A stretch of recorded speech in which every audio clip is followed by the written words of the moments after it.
Hello, সবাই কেমন আছেন? আশা করি সবাই ভালো আছেন। আমিও অনেক ভালো আছি।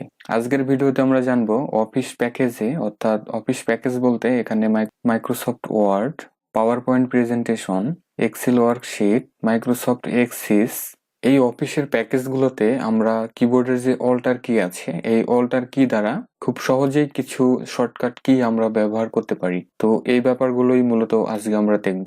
তো ভিউয়ার, তাহলে চলুন আজকের ভিডিওটি শুরু করা যাক।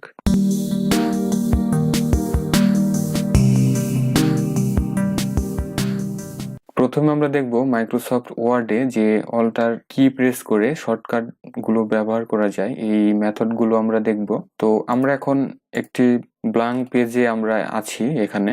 এখন যদি আমরা আমাদের কিবোর্ড থেকে অল্টার কি প্রেস করি, তাহলে দেখুন আমাদের যে এখানে মাইক্রোসফট অফিসের যে ট্যাব আছে, এই ট্যাবের এখানে লক্ষ্য করুন প্রত্যেকটি অপশনের নিচে নিচে, অর্থাৎ ট্যাবের নিচে নিচে ইংরেজি বর্ণমালা আমরা এখানে দেখতে পাচ্ছি।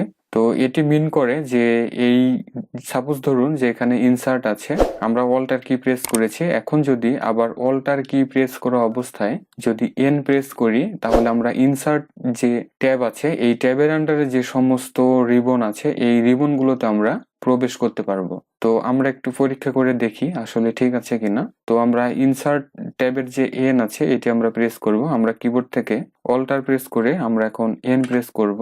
তাহলে লক্ষ্য করুন আমরা ইনসার্ট যে ট্যাব আছে, ইনসার্ট ট্যাবের ভিতরে আমরা প্রবেশ করেছি এবং ইনসার্ট ট্যাবের ভিতরে যে সমস্ত রিবন গুলো ব্যবহার করা হয়েছে এই রিবন গুলোর শর্টকাট কি আমরা আবার এখানে দেখতে পাচ্ছি। সাপোজ ধরুন এখানে শেপ আছে, আমরা যদি এখন কিবোর্ড থেকে অল্টার প্রেস করে SH টাইপ করি, তাহলে আমরা শেপের ভিতরে চলে যেতে পারবো। তো আমরা দেখি, আমরা অল্টার কি প্রেস করে S এবং H প্রেস করেছি, তাহলে দেখুন এখানে যে শেপ আছে এই শেপ অপশনটি এখানে ওপেন হয়েছে। এখন চাইলে আমরা এখান থেকে যে কোনো একটি শেপ নিয়ে বা অনেকগুলো শেপ নিয়ে আমরা এই আমাদের পেজে খুব সহজেই এইভাবে ব্যবহার করতে পারি। তো মাইক্রোসফট ওয়ার্ডে আমরা খুব সহজেই চাইলে এই অল্টার কি এর মাধ্যমে এই শর্টকাট কি কমান্ড গুলো আমরা ব্যবহার করতে পারি। আমরা এখন দেখব মাইক্রোসফট এক্সিসে কিভাবে এই অল্টার কি ব্যবহার করা যায়। আমরা কিবোর্ড থেকে অল্টার কি প্রেস করব, দেন আমরা দেখতে পাচ্ছি মাইক্রোসফট ওয়ার্ডের মতোই এখানেও আমরা ইংরেজি বর্ণমালাগুলো দেখতে পাচ্ছি প্রত্যেকটি ট্যাবের নিচে নিচে। এখন আমরা যদি ক্রিয়েট করতে চাই, সাপোজ ধরুন আমরা আরেকটি ফর্ম এখানে ক্রিয়েট করব, তাহলে আমরা অল্টার প্রেস করে আমরা সি প্রেস করব। তাহলে আমরা ক্রিয়েট যে ট্যাব আছে এই ট্যাবটি এখানে ওপেন হয়েছে এবং ট্যাবের আন্ডারে অনেকগুলো রিবন আমরা এখানে দেখতে পাচ্ছি। এখন যদি আমরা একটি ফর্ম ক্রিয়েট করতে চাই, তাহলে FD আমাদের প্রেস করতে হবে। আমরা অল্টার কি প্রেস করে F এবং D প্রেস করব। তাহলে দেখুন আমার এখানে 1 নাম্বার ফর্ম এটি ক্রিয়েট করা ছিল, এখন 2 নাম্বার ফর্ম আমরা এখানে পেয়ে গেছি, অর্থাৎ আমাদের ফর্মটি ক্রিয়েট হয়েছে। মাইক্রোসফট এক্সেসে আমরা খুব চাইলে এই অল্টার কিটি ব্যবহার করতে পারি। এখন আমরা দেখব মাইক্রোসফট এক্সেলে এই অল্টার কি কিভাবে ব্যবহার করেছে। আমরা কিবোর্ড থেকে অল্টার কি প্রেস করব, দেন আমরা দেখতে পাচ্ছি প্রত্যেকটি ট্যাবের নিচে এখানে ইংরেজি বর্ণমালাগুলো দেখা যাচ্ছে। তো আমরা এখান থেকে পেজ লেআউটে যাব এখন। তো আমরা অল্টার কি ধরে আমরা যদি পি প্রেস করি, আমরা দেখতে পাচ্ছি পেজ লেআউটে চলে এসেছে।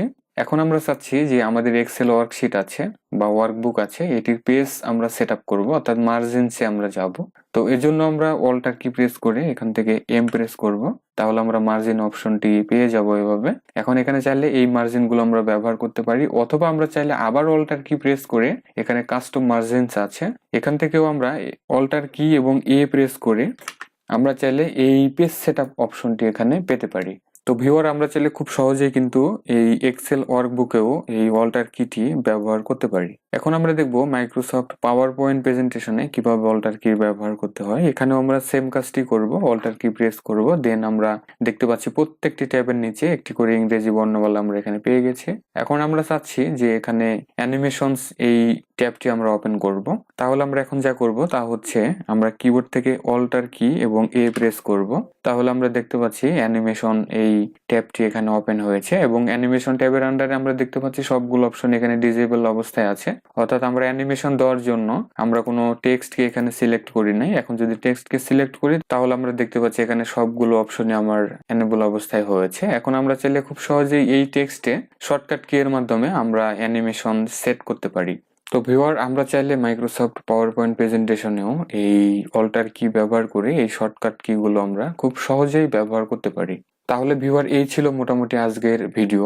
আমরা খুব সহজেই চাইলে এই অল্টার কি ব্যবহার করে মাইক্রোসফট অফিস প্যাকেজে আমরা এই কমান্ডগুলো ব্যবহার করতে পারি। আমার ভিডিওটি যদি ভালো লাগে তাহলে অবশ্যই লাইক, কমেন্ট এবং শেয়ার করবেন। আর এই ধরনের ভালো ভালো টিপস পেতে আমার চ্যানেলটি সাবস্ক্রাইব করে রাখুন, আর রেগুলার নোটিফিকেশন পেতে পাশে যে বেল আইকনটি আছে সেটিকে আপনারা প্রেস করে রাখুন। তো ভিউয়ার, কথা হবে পরবর্তী টিউটোরিয়ালে। এ পর্যন্ত সবাই ভালো থাকবেন। Thanks for watching.